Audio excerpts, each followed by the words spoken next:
से तुझको देखा मैंने तुझको ये दिल दे दिया। जब से तुझको देखा मैंने तुझको ये दिल दे दिया।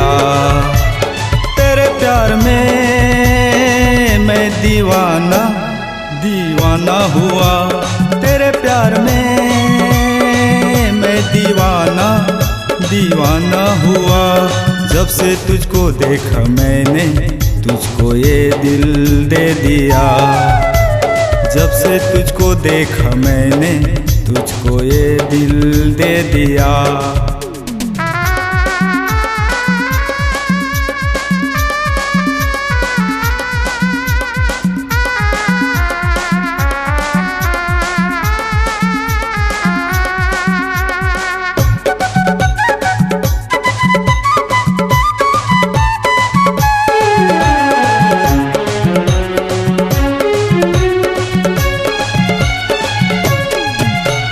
चाहता हूँ तुझे दिल से, कैसे करूँ इकरार तुझसे।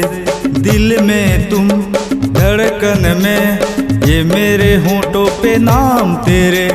तोड़ना देना मेरे दिल को, सोच सोच के ये दिल डरता है। तेरे प्यार में मैं दीवाना दीवाना हुआ। तेरे प्यार में मैं दीवाना दीवाना हुआ।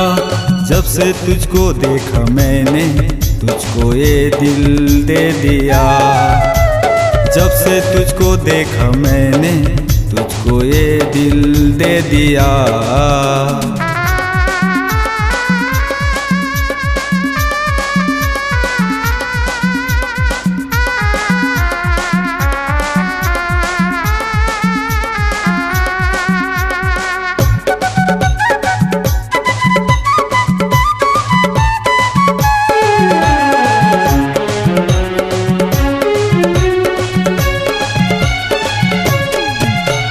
आशिकी हूँ तेरे दीवाना, बेपना दिल तुझे चाहता है।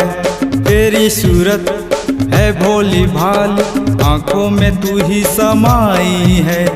तुझे देख के जीता हूँ, तेरे ख्यालों में डूबा हूँ। तेरे प्यार में मैं दीवाना दीवाना हुआ।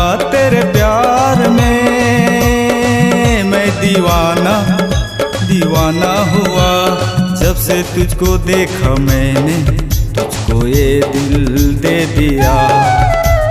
जब से देखा तुझको मैंने तुझको ये दिल दे दिया।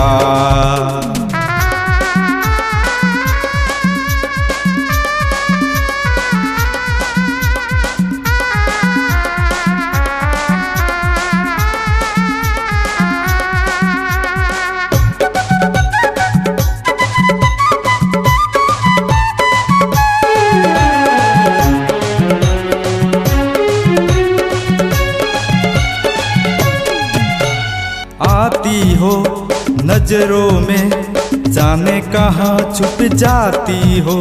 ढूंढता हूँ गलियों में तुझे सनम में, गलियों में होना नहीं मुझसे खपा।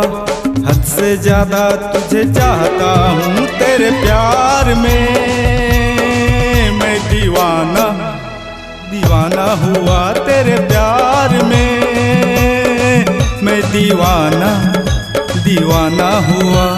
जब से तुझको देखा मैंने तुझको ये दिल दे दिया। जब से तुझको देखा मैंने तुझको ये दिल दे दिया।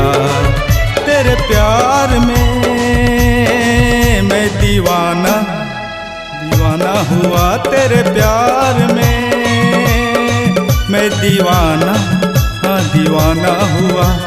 जब से तुझको देखा मैंने तुझको ये दिल दे दिया। जब से तुझको देखा मैंने तुझको ये दिल दे दिया। तेरे प्यार में मैं दीवाना दीवाना हुआ। तेरे प्यार में मैं दीवाना दीवाना हुआ।